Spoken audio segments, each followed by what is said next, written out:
Hello guys.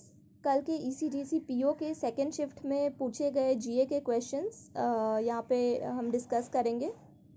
So number 1, which bank signed co lending pact with PNB housing, IIFL home finance and 3 other एचएफसीज to sanction home loans to the unserved and underserved sector.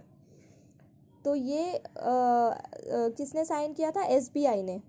Number 2, Ashwini Bhatia has been appointed as a whole-time member of SEBI. Earlier, he was managing director of, earlier he was an MD of SBI. Number 3, Vishakha Mole has been appointed as the next CEO of Aditya Birla Capital. Currently, she is the executive director of which bank? So the answer is ICICI Bank.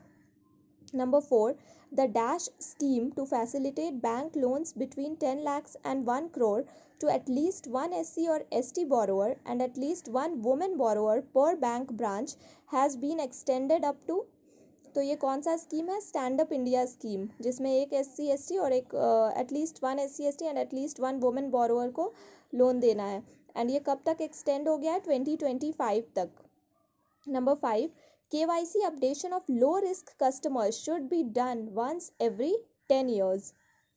Number 6, Suzuki Motor Group had signed an MOU with which state to invest $1.4 billion for the development of electric vehicles? So it is Gujarat.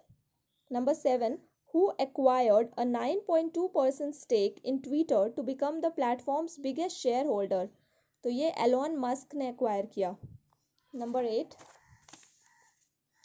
9th January marked the 100th birth anniversary of which Nobel Prize winning biochemist and chemical biologist who made important contributions to the chemical synthesis of genetic materials? तो किसका anniversary था? Professor Hargobind Khurana का। Number 9, which bank acquired Citibank's India consumer business for an amount of $1.6 billion? तो ये axis bank ने acquire किया। Number 10, M in MCLR stands for? तो M होता है marginal, MCLR means marginal cost of funds based lending rate.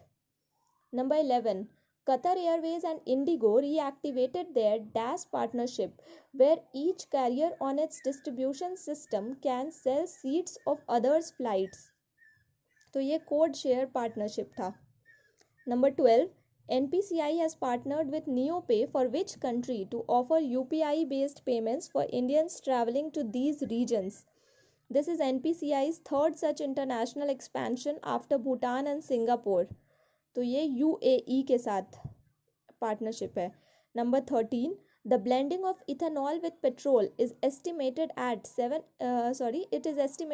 8.1% during 2020 to 2021. What is the target for 2021 to 22?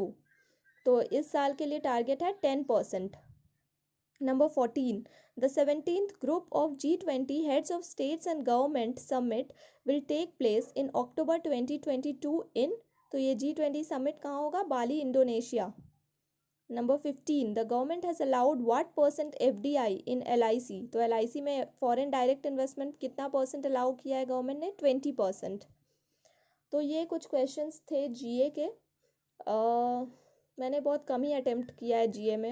And और एक दो क्वेश्चंस थे, लाइक आरबीआई का फंक्शन पूछा था, 4 ऑप्शंस दिए थे, पूछा था कौन सा इसमें नहीं है, तो एक सेबी का फंक्शन दिया हुआ था, वो नहीं होगा। एंड और भी कुछ क्वेश्चंस जो अभी उतना मुझे याद नहीं है।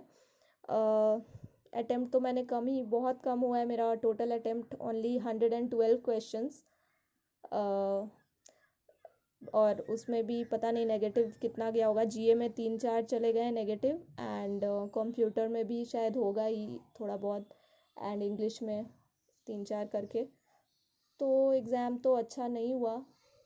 एनीवेज आप लोग अपना अटेम्प्ट शेयर करें एंड कमेंट सेक्शन में। Okay, thank you.